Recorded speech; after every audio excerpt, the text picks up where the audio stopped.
And he goes on to say, neither shall thy name any more be called Abram, but thy name shall be Abraham, for a father of many nations have I made thee. Now, the word Abram means high father, a father of the height, exalted father. And Abraham means, as we're told here, father of a multitude. Now suppose in that day, and now I'm injecting a little story in here to illustrate this, to show you something of the faith of this man Abraham. Now suppose one morning that Abraham and Sarah got up, and they were working around the tent, and all of a sudden out at their little oasis, where they had a spring there at Hebron, and the well that he had there, why, there appear a group of traders. They've come down from the north, and they are on the way down to Egypt. And they want to know if they can water their camels. And Abraham goes out to meet them. There were a great deal of hospitable people in that day, by the way.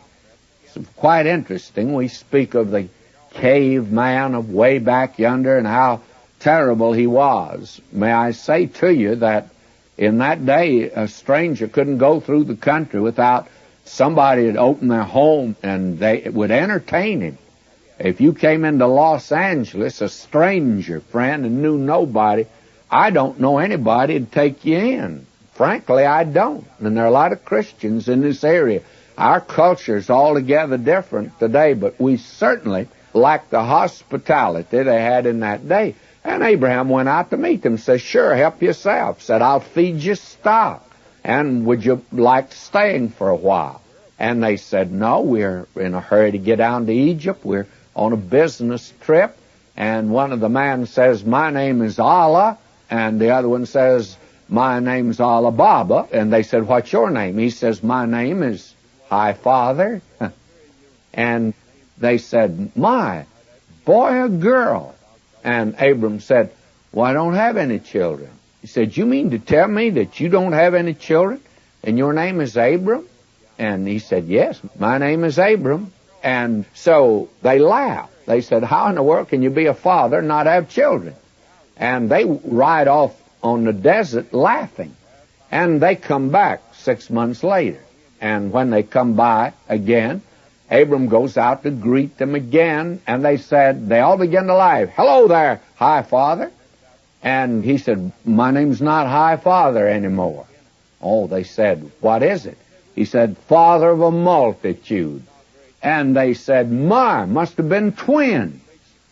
And Abraham says, no, I still don't have any children. And then they really laugh. They say, how ridiculous can that be? Well, here's a man who was a father before he had any children. And it's Abraham. And he's that by faith now. But 4,000 years later, where I sit and where you are listening right now, we can say that God sure made this good. The name stuck, if you please. And he's still Abraham, the father of a multitude. Now God says in verse 6, and I'll make thee exceeding fruitful, and I will make nations of thee, and kings shall come out of thee. Has God made that one good? He certainly has. Now in verse 7, and I will establish my covenant between me and thee and thy seed after thee in their generations for an everlasting covenant. Now what kind of covenant did God make with Abraham?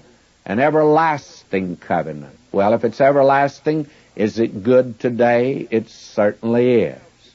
You see, God promised you and me everlasting life if we would trust Christ. And that's a covenant God made. And my friend, if God's not going to make this one good he made to Abraham, you better look into yours again. But I have news for you. He's going to make yours good. But he's also going to make Abraham's good. But we'll have to wait next time to see this covenant.